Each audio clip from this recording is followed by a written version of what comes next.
Hello, welcome back. We're continuing to simplify expressions that involve division of positive and negative terms.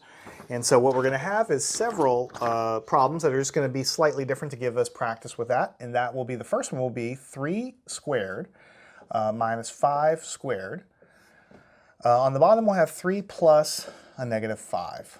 All right, so a couple of things I want to remind you of. I've told you in the last lesson, I'm going to tell you again. When you have a large fraction with some stuff on the top and some stuff on the bottom, you always need to consider the top of this fraction to have an invisible parentheses around it, and the bottom of the fraction to have invisible parentheses around it. Why? Because if you don't remember that, then you're not going to remember to use the order of operations correctly. If you don't see any parentheses, then you'll just say, well, I don't have to do any of that stuff. I'll work on some other stuff first. But there's really an invisible parentheses around the top of that fraction, so you have to work on what's inside of those first, separately, separate from one another. Do the long division here at the very end. Now inside of the numerator I have subtraction, but that comes dead last. I have exponents, which come first.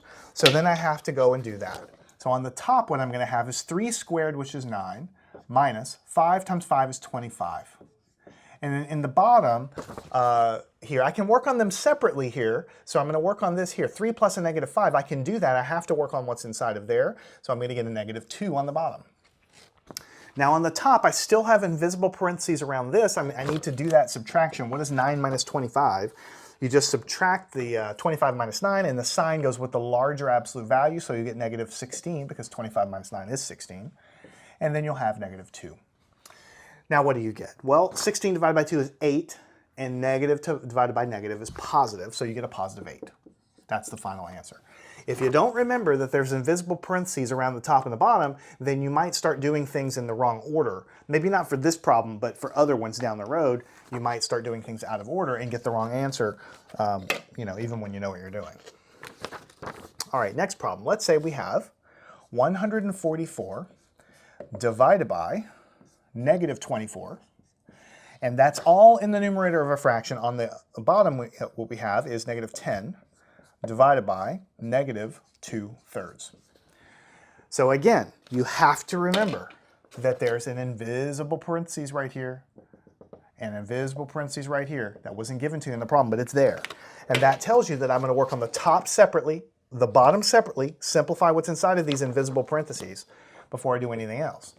So what is 144 divided by negative 24? So it's going to be a positive divided by negative, means you're going to get a negative answer. And when you actually do this division, you'll realize it's 6, so negative 6.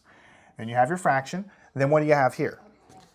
The trick here actually is realizing that it's division. And I told you, anytime you have division of a fraction, you need to change it into multiplication and flip that second fraction over. So instead of trying to do this in your head, just rewrite it and say that it's going to be negative 10, and you're going to change this division to multiplication, and you're going to take this fraction and you're going to flip it over, so it's going to be negative 3/2, like this. Change the division to multiplication, flip the second fraction over, the sign comes along, we haven't done anything else with it. So on the top we'll have negative 6. On the bottom, don't forget this is 10 over 1.